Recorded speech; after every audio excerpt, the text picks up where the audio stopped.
So what I'd like to do first, I think, let's do phrase 1. Let's run it first time for slow as you want for targets. Yeah. Second time for rhythm. And then we'll actually run the whole thing a couple times. Okay. And then we'll go on to the visceral bit. Okay. Yeah? Cool.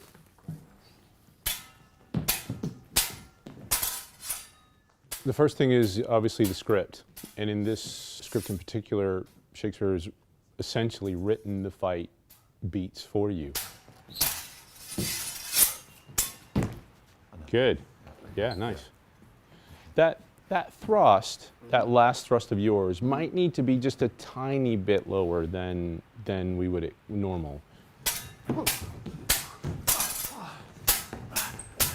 We had our first fight rehearsal about 3 weeks before the real rehearsals, and I think learning it enough to make it natural and play the intentions of each thrust, each stroke, is what was difficult for me. Was finding that the truth of it beyond getting through there and left and right and yeah. So say so, come on. In many ways, it's the play in microcosm because it's got all these formal ideas that button up the passion and the urges, the appetites of the people taking part. Yeah. So let's do let's play it for the rhythm this time. Okay. So looking for that ba-bum at the end. Yeah. Say you so, come on. It's so easy to get into a very set ba-don't rhythm.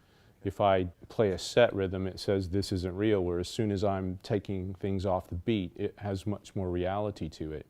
At the moment, it sort of goes 1, 2, 3, 4. And I'd like to see if it could go 1, 2, 3, and. 1, 2.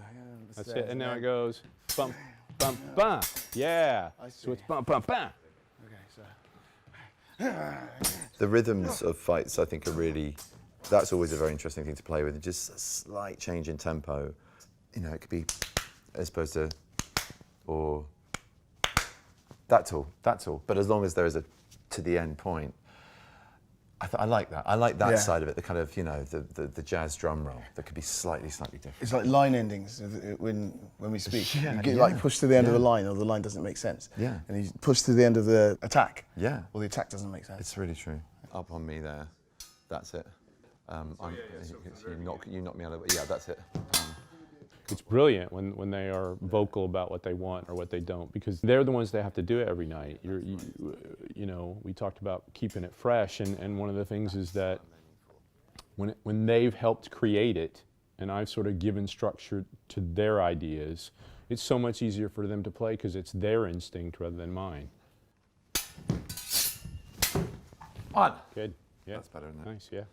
Okay. You know, we know it well enough to make it look like I'm just getting my sword there or there for a defense, and I've just decided to do that. And it's about those tiny little bits of air that we sometimes allow as well within the kind of quickness of the routine that keep it fresh and make it look like it's the first time we've done it. There needs to be just a little bit of forward movement, so that to make him with my job, the less you know that I'm there when you see the production, the better job I've done.